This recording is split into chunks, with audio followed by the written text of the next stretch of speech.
Woke math. That's not a joke. That's where we're headed this evening.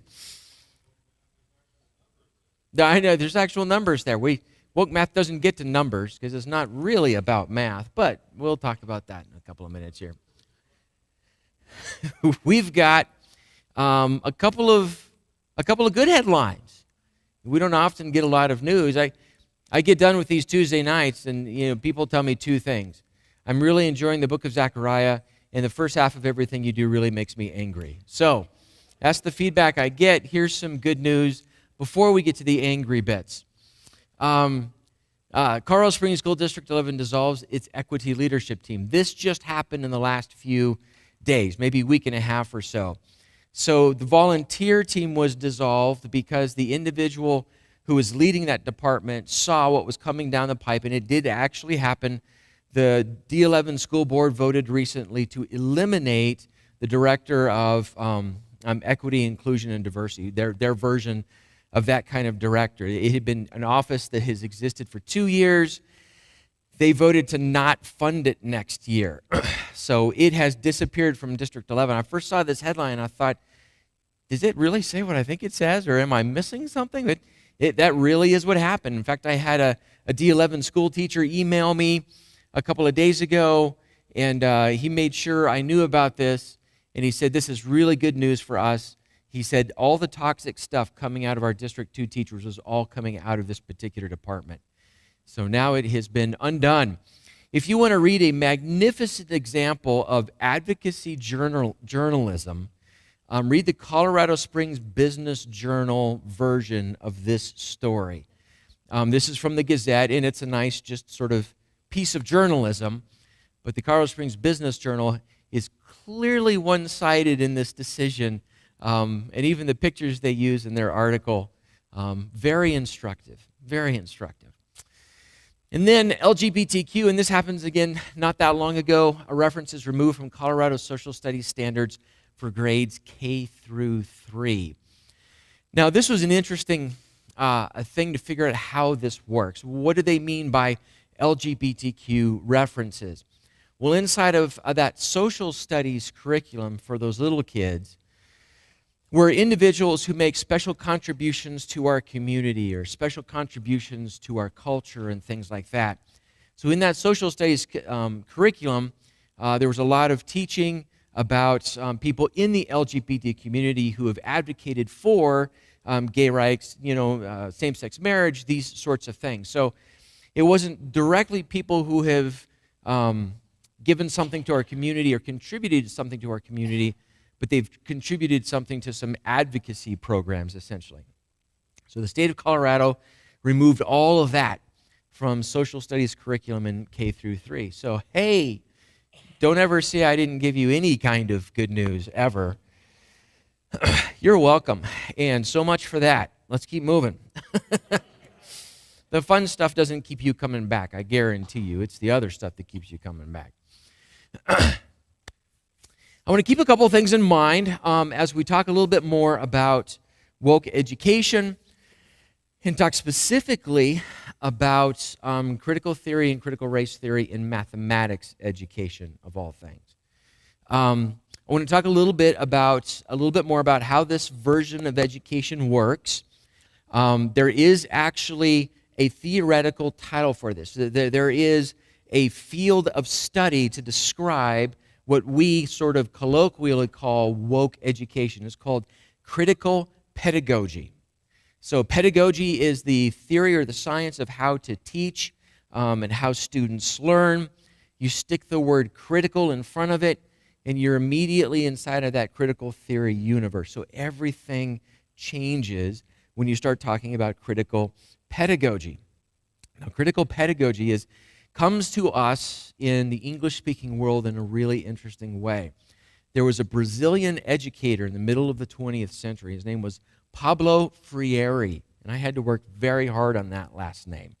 Pablo Freire, who wrote a couple of books. One of the books that he wrote was called, see, people are already upset with me. It's called Pedagogy of the Oppressed. I've had some people actually recommend that book to me, say it just absolutely revolutionized the way that they saw education and so forth. Another book that he wrote, and this is all in Portuguese, he's writing in Brazil, I think it was called The Politics of Education. When it got translated into English in the 1980s, it very quickly became the standard for this version of educational theory. So this is critical pedagogy. We're calling it Woke Ed just so that, we kind of have just sort of a simple grasp on these sorts of things. But we need to understand this, and this will help us understand the next few slides that we are going to take a look at. So critical theory, critical race theory, inspired education, or critical pedagogy is not about what we would normally call education.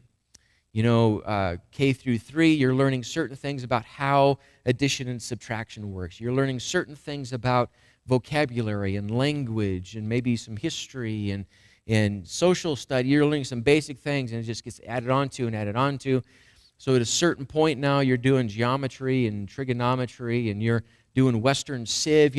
That version of education, the impartation of information and the ability to analyze that information and to write a half-decent paper on the American Revolution. You pick those kinds of things, what we would normally think of as education. Critical pedagogy turns all of that on its head. So the first job with critical pedagogy is to unpack the cultural context of the people who are teaching you things first.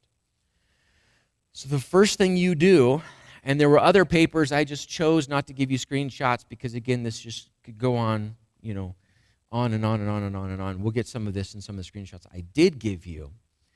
That in order to appropriately do this form of education, the first thing that needs to happen is the teacher needs to become aware of all of their culturally captured biases, and then be able to talk to students about what those biases are and how those biases will color what they then have to say.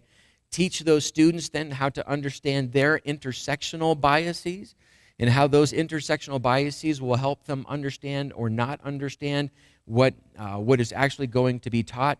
So the first job is not 2 + 2 = 4. The first job is, and this is not a joke, we will read it in the next slides. The first job is, I'm white. I'm a white teacher, and you guys need to understand what that means. So that's woke math, okay? So the first job is not education as we understand it. It's to unpack a cultural context. It's more important than the facts or information. Critical pedagogy teaches that teachers are often unconscious agents for cultural projects. They're unconscious agents for political programs. So let's say, some vice president decides my job is going to be to push literacy in K through 6. We've got kids falling through the cracks. They haven't learned how to read, so I'm going to push literacy. Pablo Freire actually says in his books, and it's actually become a part of critical pedagogy now, that teaching students how to read is an act of power. It's oppression. You're taking words that have a certain kind of cultural magic, and he uses that language. They have cultural magic in them. And all you're doing is you're forcing students to repeat those words back to you so that they can have the same cultural magic. Not everybody has the same cultural magic. So we are actually oppressing and segregating other kids if they're not literate. So the solution is not to make them literate. The solution is to actually not push literacy programs, because we have to unpack the politics of power behind teaching kids how to read. So when we talk about these kinds of things, we're not talking about great big worldview issues. If you're taking a philosophy class in high school or something like that, that's not what we're talking about. We're talking about phonics. We're talking about vocabulary. We're talking about just literacy in the K through 6, K through 3 sort of education. The goal is always to create little critical theorists. What should they learn? Well, the first thing they should learn is how their cultural background either makes them an oppressor or makes them a victim. This is just how this works. That's the first thing you need to learn. That's how our math curriculum is going to work from now on.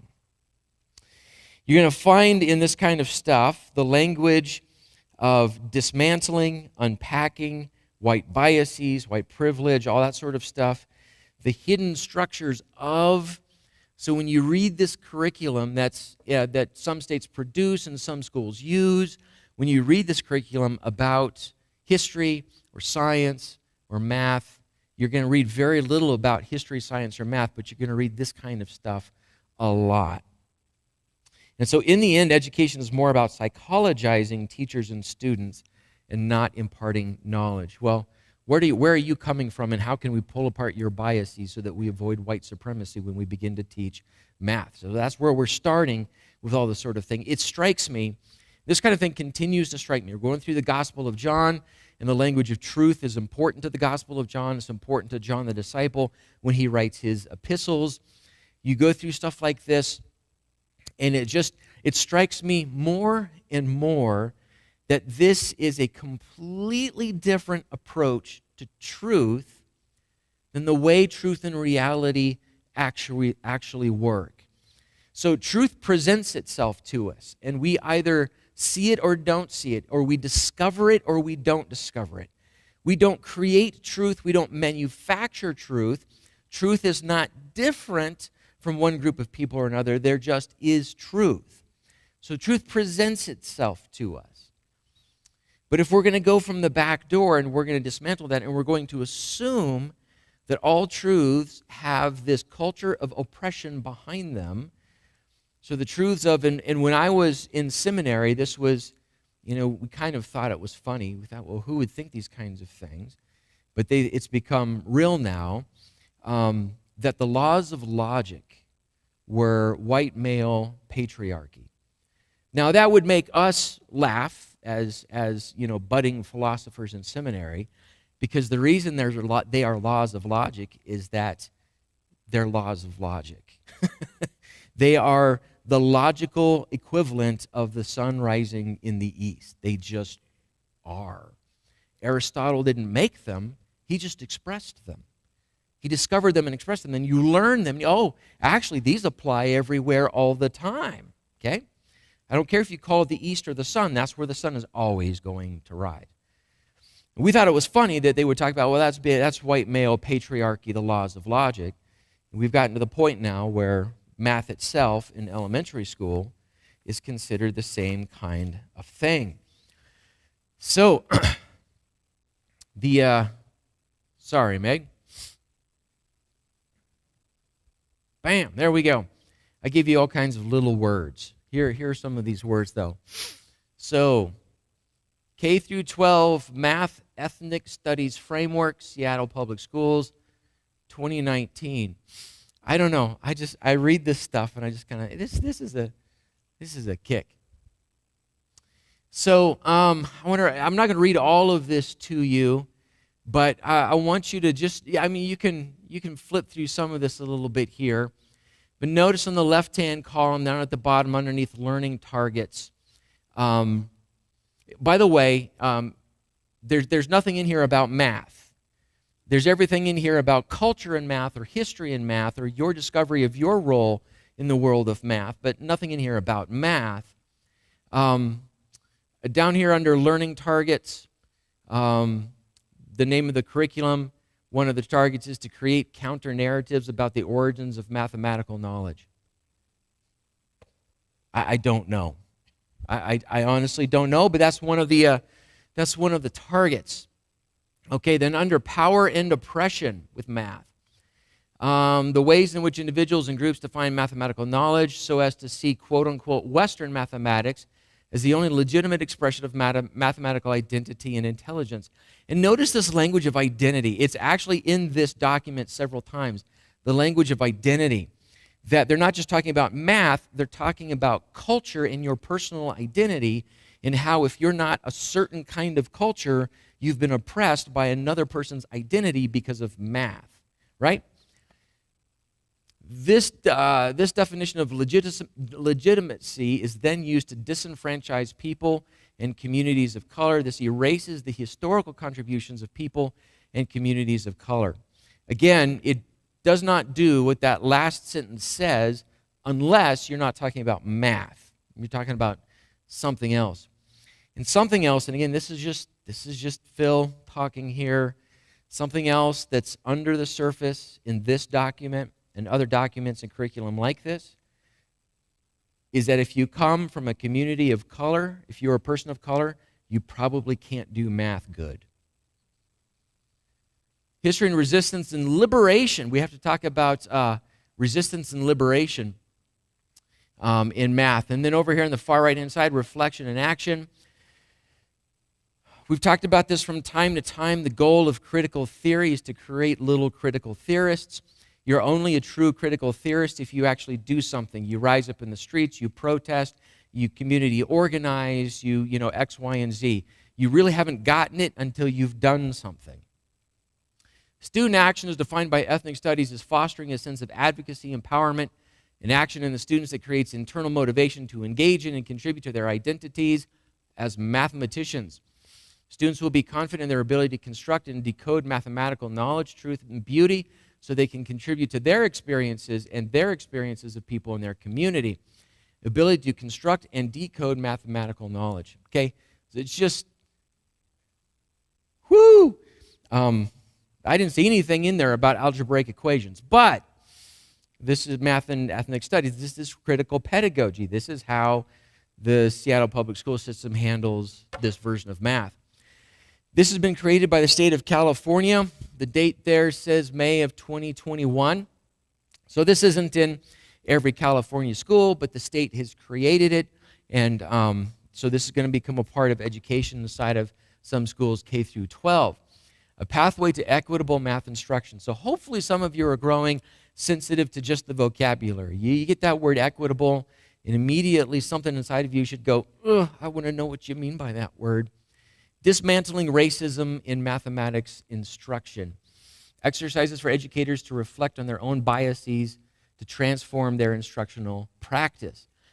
So this is a PDF online, and again, there's nothing in this PDF about math. It's all about the teacher and the student. This tool provides teachers an opportunity to examine their actions, beliefs, and values around teaching mathematics. The framework for deconstructing racism in mathematics offers essential characteristics of anti-racist math educators and critical approaches to dismantling white supremacy in math classrooms by making visible the toxic characteristics of white supremacy culture with respect to math. Building on the framework, teachers engage with critical praxis. So that word praxis is a big deal in the critical theory world. That just means that means you have to go do something. In order to shift their instructional beliefs and practices toward anti-racist math education by centering anti-racism, we model how to be anti-racist math educators with accountability. Nobody wants racism in the classroom. Nobody wants that. But I doubt very few math educators in the state of California teach math as racists. But again, the point of critical pedagogy, the point of critical theory is you are always racist. Everything you teach is going to come from a position of racism and structural power. So the first thing we need to do in math is we need to tear the teacher apart, and we have to change what we center in class. So what do we center in math? We center anti-racism now. We don't center the multiplication tables, say. And then this is the last piece that I'll show you here. This is I gave you the cover page, and then this is page number 1. So this is the bottom half of page 1. How to use this tool. While primarily for math educators, this text advocates for a collective approach to dismantling white supremacy. So that's what this curriculum is about. The school-wide approach ensures that anti-racist work is not left alone to one individual. In other words, math teachers are the director of equity inside of a school system, but to enlist the support and voice of all stakeholders in the school system. What's another word near the end of that paragraph? Stakeholders. That's another important word in this worldview. It's not shareholders, it's not students or parents or teachers, it's stakeholders. In the educational world, in critical pedagogy, stakeholders are people who have the money behind the system. Politicians, corporations, curriculum builders. So that's who this is for. That's how the stakeholder model works. And in the past, we've gone through that in detail. Teachers should use this workbook to self-reflect on individual practices in the classroom and identify next steps in their anti-racist journey as a math educator. Leaders and coaches should use the framework during observations and walkthroughs, annotating the behaviors and providing targeted feedback. So this is what the classroom observers are going to be doing. They're going to, and I've taught in the classroom on the university level, and it's always fun when the dean of the department comes and sits in the back row and just opens up his notepad and starts writing. That's an exciting moment. But then you know that your analysis is going to be based on this stuff now. Administrators should examine programs and policies and how white supremacy impacts student outcomes, tracking course selection. Isn't that interesting? What students choose what courses and why, and I guess administrators are going to be able to figure that one out. Intervention rosters, changing what classes students are in to produce equity. In addition, they can hold teachers accountable for completing the activities in this workbook.